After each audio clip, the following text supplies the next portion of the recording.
What's up, guys? Thanks so much for clicking on the video. My name is Leah, and baby, let's get into the drama of it all. So, in this video, we're going to be talking about Porsha versus Simon as it continues, because it seems like the saga that's never ending. And then we're going to talk about Real Housewives of Potomac with Monique Samuels, Candace Dillard Bassett, and Robin Dixon. So, let's get into it. So before we get into it, again, I'm still working on getting the right piece for my mic to work correctly. So I apologize if the audio is like distorted or wonky. Just bear with me. So let's start off with Porsha versus Simon in the continuation of that saga. So if you watch my last video that's been posted on the channel, Porsha and Simon have been fighting since Monday. It kicked off when Simon decided to get underneath Shamia's comments and be shady about a Rolls Royce. Porsha responded. They went back and forth. Then we found out that I think on Tuesday or Monday afternoon, Porsha filed an emergency order in order to petition the courts to allow her to film in her, the mansion. So then Simon came out talking about his homeless kids. And then he posted something on Wednesday. And then now, yesterday, he called Porsha a pig with a wig on. I said, whoa. Whoa. How we get to here, sir? Dang. Y'all been fighting for a week. Y'all been fighting since Monday all the way till Friday. A mess. But let's start off at the beginning. So on Wednesday, I saw this posted, and this is what Simon had to say. Mind you, I think Simon needs to work on his graphics. Like, I get he's making these in his Insta stories, but you could be better when you know all of this is going to be posted on every blog page. But it says this. The scales of justice are about fairness in court cases. There are two sides to every story, and each side of a case or story must be heard. Each side gets the chance to present evidence or their details about the case. So then this is what Simon captioned this post by saying, "Buckle your seatbelts, folks. This matter will take time to fully unravel. There will be no conclusion until we have our day in court and all evidentiary matters presented at a trial. For example, depositions will be taken from the witnesses and legal arguments will be made. One thing I'm proud and extremely good at is finding receipts and letting it tell the story. Only this time a court gets to pass judgment. Receipts do matter in court, and jury of our peers will have an opportunity to deliberate on the evidence, particularly as it pertains to the conduct of each party in the course of the marriage. Time will tell, and patience is my strong suit. Stay tuned." And then he put hashtag evidence matters, hashtag in the matter of a 453 days of a marriage, hashtag jury trial prep. So I'm wondering, what kind of receipts does Simon have on Porsha? Like, what are they? And the reason why I say that is this is kind of like maybe the third or maybe even the fourth post, or I've seen him in the comments as well telling people he got receipts on Porsha. And I'm like, what are these receipts that you are alleging to have? And I'm wondering if it's the receipts I remember people talking about, or if they have anything to do, because he keeps saying conduct in the marriage. So I remember when it was, because I reported on it, when it was announced that Porsha filed for divorce. And then all that information came out about Simon and him being a scammer and getting kicked out of America and back and forth. Well, so a couple of blog pages that are merely dedicated to Real Housewives of Atlanta that I saw, some people in the comments who seem to be like Atlanta based, and even one of the blog pages that I know is Atlanta based, were like alleging that like there was rumors going around in Atlanta that Porsha already got a new man, that she had been already seeing somebody. And if those rumors came out to be true, I wouldn't be like shocked by it. After Fallon went and did that interview with Baller Alert saying that Porsha and Simon had been messing around a year before we saw them, like their interaction on Atlanta, I wouldn't put it past Porsha to already have somebody waiting in the wings for her when she was ready to like leave this man. On top of that, they never gave attracted to each other. Like maybe Simon was attracted to her, but I definitely felt like Porsha wasn't attracted to him. And the reason why I say that is any picture of them like kissing, it always felt like Porsha was just doing it just to like reinforce to him like, oh, I do kind of like you. Like when she was always like grabbing his face to like kiss him. It was never like, like very, like the way she was with Dennis or even the other guys we saw her on Atlanta, when you could tell that she was like really, really into a guy and she was like all over them. It felt natural. Watching Porsha Family Matters, it always felt like she was just putting on, it never like there, like it just didn't feel natural to me. Like I didn't think, and that's not me saying that people that have age gaps, because Porsha's in her 40s and I think Simon is in his 50s, can't be attracted to each other in that way. But I could tell that she ain't like him like that. So if the rumor did come true about her possibly having somebody, like out there for herself, I could believe it. But I wonder if that's what Simon is talking about. But also, I feel like Simon was cheating too, because the way he keeps posting about like, if you can prove that I cheated in like 2021 all the way to 2024, then I'll give you 10K. Or I'll give you 100K or 20K or all this stuff. And it just feels like he's only saying that because he wants to prove a point that like, I'm smarter than y'all, and if I'm a cheat where I can't get caught. So here's an update on the whole mansion situation between Porsha and Simon. So this is coming from TV Deets, but I'm also going to read a Radar Online article. But this is what TV Deets is saying. It says hashtag RHOA producers have stopped filming Porsha Williams inside the marital home until a judge overseeing her divorce from Simon Guobadia agrees. There is no legal, logical, or rational reason as to why husband now seeks to prohibit wife from filming at the marital residence, other than in an attempt to retaliate against wife and intentionally restrict her ability to earn a living and expand her career, her lawyers said in a recent court filings, as reported by Radar Online. Despite Porsha winning sole exclusive use of the mansion, Simon is currently fighting her ability to film inside the residence. So the Radar Online article, the title is Porsha Williams Divorce, read RHOA production statement about not being able to film in Simon Guobadia's home. So it says Porsha Williams isn't the only one pushing the courts to allow her to film in her ex Simon Guobadia's home. Truly Original, the production company behind The Real Housewives of Atlanta, entered the legal battle after being dragged into the divorce mess by Simon. In an affidavit obtained by RadarOnline.com, the vice president of business and legal affairs revealed that they need before camera reels of Porsha Williams inside the marital mansion. As an outlet reported, Porsha and Simon are locked in a bitter war over a prenuptial agreement after they filed for divorce in February.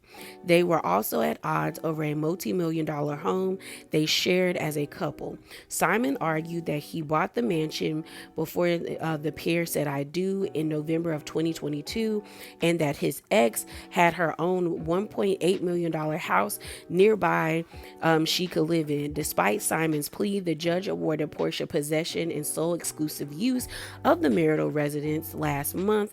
She believes she was free to use the marital residence as she pleased, including for filming and production purposes, until Simon demanded the court stay silent on the issue of taping in the house. That's where Megan Victor, the truly original VP, steps in. She filed an affidavit on the behalf of the company earlier this month. My name is Megan Victor. The affidavit began. She confirmed she was over 18 years of age and a competent mind while giving her sworn statement. I am the Vice President of Business and Legal Affairs with Truly Original, the production company of The Real Housewives of Atlanta. Truly Original is the production company of Real Housewives of Atlanta, she said. In order for Truly Original to be able to film at a private residence, we are required to secure a release for filming by the property owner. If a property owner does not consent or they are circumstances where the joint owners do not agree regarding the release, we require a court order to provide one party with the explicit ability to do so, Victor informed the judge. Given Mr. Guobadia has served Truly Original with a cease and desist, as well as 2 subpoenas, we required an explicit written permission, whether by consent or court order, to limit the production company's exposure to litigations with Mr. Guobadia said, concluded signing the affidavit on May the 14th.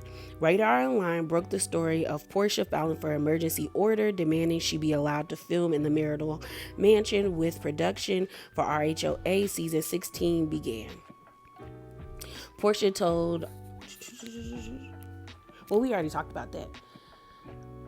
Well, the article ain't that long. Let me finish this. It says Porsha told her ex she would not film in the areas that are personal to the husband or areas that may contain information personal to the husband, including the bathroom, closet, and office.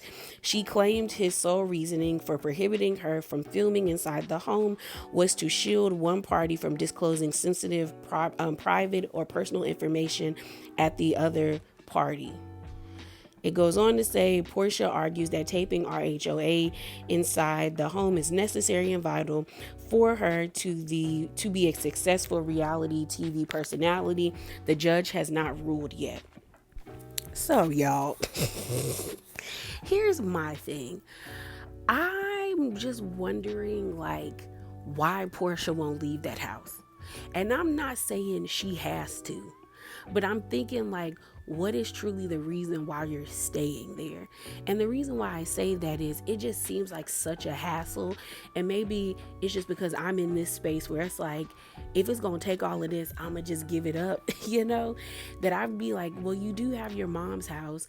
Like, I would probably move back in with my mom and with my daughter or have my daughter go stay with her father, or, you have options, and stay there for maybe like a year or maybe 6 months, and then find another place and then move on about my life.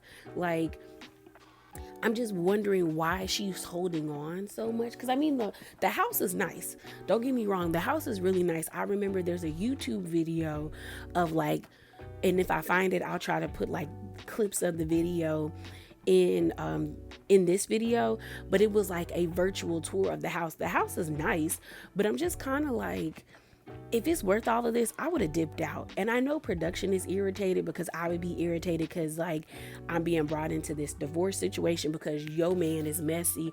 But also I know that they were banking on Porsha having like this redemption story of like being the prodigal daughter that like left the show and coming back and like living this fairy tale lifestyle. And now they're battling it out in court because the man she decided to, get married to is messy and wants to be petty. The fact that Simon says, I'm very patient and I can draw this out as long as I need to, knows that, like, I really thought they were going to be divorced, by the end of, like, before we see the show. But I feel like Simon might pull a Mark Daly and they might be divorcing for years. Because he seems to be that type of like irritating, petty, and a dickhead, where he will just draw something out just to prove a point and just to be like an annoying gnat in your face. So let's talk about this pig with a wig on. So I think this was posted on either Thursday or Wednesday, but Simon said this. Question: would you rather cry homeless in a Rolls Royce or in a Honda Civic? Wondering out loud. And that was a shot at Porsha. So then Porsha responded by saying, valid green card or debt free, Simon. Mind you, I said, Porsha, you look stupid. Because again, why didn't you know that this man didn't have a valid green card or was debt free before he was like your person you knew deeply and you signed on the dotted line to marry him legally and also, bind yourself in a prenuptial agreement? You look stupid. Stop saying that. So then I guess Simon saw this and he responded by saying Proverbs 26:11, Amplified Bible AMP. Like a dog that returns to his vomit is a fool who repeats his foolishness never again. Mind you, I don't ever remember reading this in the Bible, but I went on BibleGateway.com and it's basically saying that, and it was the NIV translation, paraphrasing, but it basically said, as a dog that returns to vomit, a fool returns to its folly, or something like that. So then he commented this or captioned this by saying, how you interpret this is up to you. We all are guilty of it and must stop making poor choices. I said, okay, sir, not you bringing in the biblical terms. So then his last statement, and this is where he called Porsha a pig. He said, debt builds wealth. Poor credit destroys wealth. Which one you rather have? And then the caption was, a pig with lipstick does not make one beautiful, because when the lipstick fades, all you see is what it always was, a pig. Hashtag teachable moments. Hashtag no knowledge is power. Hashtag ignorance is not bliss. When I tell you, they both look goofy to me. They both look extremely goofy to me. And the reason why I say that is they're throwing these reads and these digs at each other back and forth. And it's like some of these are you talking about yourself and also making yourself look stupid. Porsha constantly saying debt-free Simon and a valid green card, or U.S. citizen Simon and debt-free. It's like you were on Tamron Hall, Ultimate Girls Trip, boasting about how this was your man, this was your person, you found your happily ever after, you were so gleeful to post your trips to Dubai and all of this stuff, to now you don't know this man wasn't debt free, you didn't know this man wasn't a U.S. citizen, but you knew him on a deep level. You look stupid, Porsha. And it's crazy to me that the fans are going up for this when I'm like, y'all, this is your queen, like this right here, because I'm like, Porsha. And it's frustrating because I've told y'all this before. Porsha was one of my favorites on Real Housewives of Atlanta. But it's just like, as you get older and you start going back and watching the show and you see people make the same mistakes over and over and over, it's just frustrating because I'm like, really, Porsha? Again, all the things that you wanted from Simon, you could have done for yourself. And it's just frustrating that you didn't see that. And now you're dealing with this. And I don't really feel bad for you. Then you have Simon.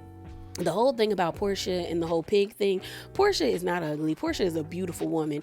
But I think Simon was talking about maybe about her character. But what I will say about Simon is the same thing could be said about you. Porsha got you new veneers. She got you a better skin routine because you're looking a lot younger. You're looking a whole lot younger with the new skin routine. She got, like I said, veneers, new skin routine. She got you to lose weight. Like, she helped you out. And in return, this is what you doing. And she could say that the same thing about you. You a pig with a wig on. Or with makeup on. It's wild. It's wild. But let's move on to Real Housewives of Potomac. So, like I said, let's talk about Real Housewives of Potomac. So, it was reported on last Sunday or either Saturday that Monique Samuels was supposed to be joining or was going to be a part of the new season or the third season of Traitors, the US version. So a lot of her fans were excited and ecstatic because they were like, oh my gosh, she's coming back to reality TV. This should be great. And some people were like, well, didn't she say she would never do reality TV? And other people were like, well, no. you know, like this isn't the same, like this isn't like in a Real Housewives capacity, this is a competition, so it's different. So that was on the 18th and the 19th. So the blogs had been running it. Well, on Friday, on the 24th, Monique hopped on to Instagram and made this statement where she said, neither a traitor or a faithful. Sorry to disappoint, but the rumors are not true. WTF. I love y'all though, and I do love that show. Catch me Wednesdays where I'm actually am daily 6 a.m. to 10 a.m. At Good Morning Show on WPGC. So then she was in her comments because people were like asking her questions about the situation. And a commenter by the name of the Reality Report said, would you do it if you were asked? And she said, I actually considered it, but later declined. Then another person by the name of the Yellow Gem said, wait, you're not on the show. I'm so disappointed. And she responded by saying, sorry, I didn't start the rumor.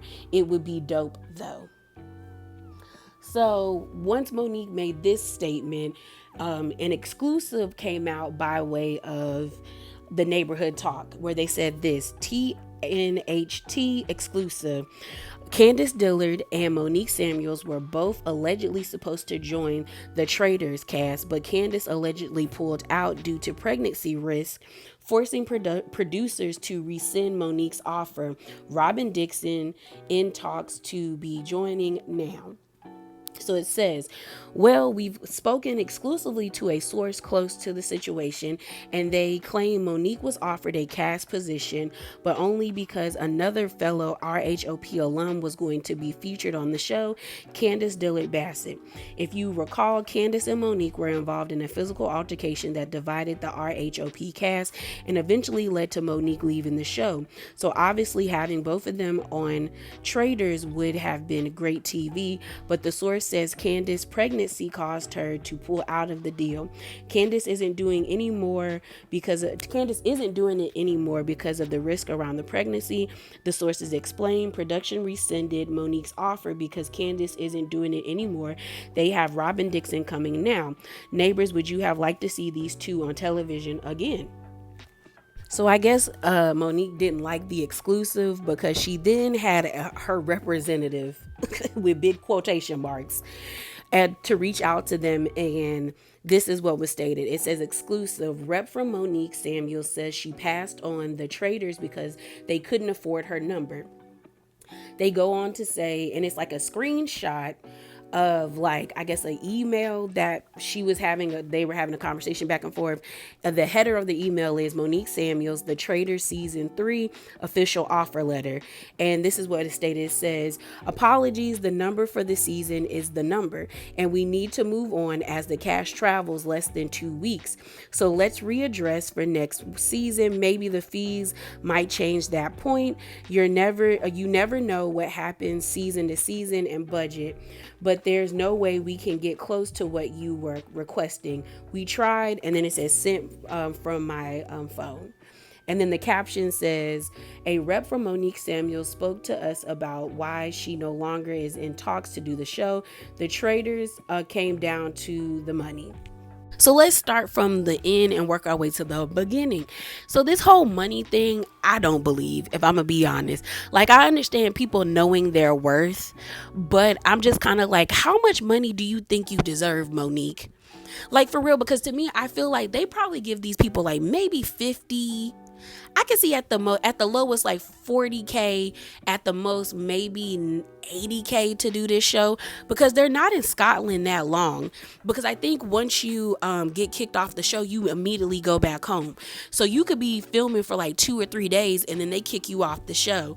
So I'm just kind of like, how much money do you think you deserve? And like I said, it's okay to know your worth, but y'all, you got to be realistic. You know what I'm saying? You got to be realistic. Like, how much do you think you deserve? Because last season, the only people who had like relevant status during season 3 was Phaedra, because she was on Married to Medicine when this show was going on.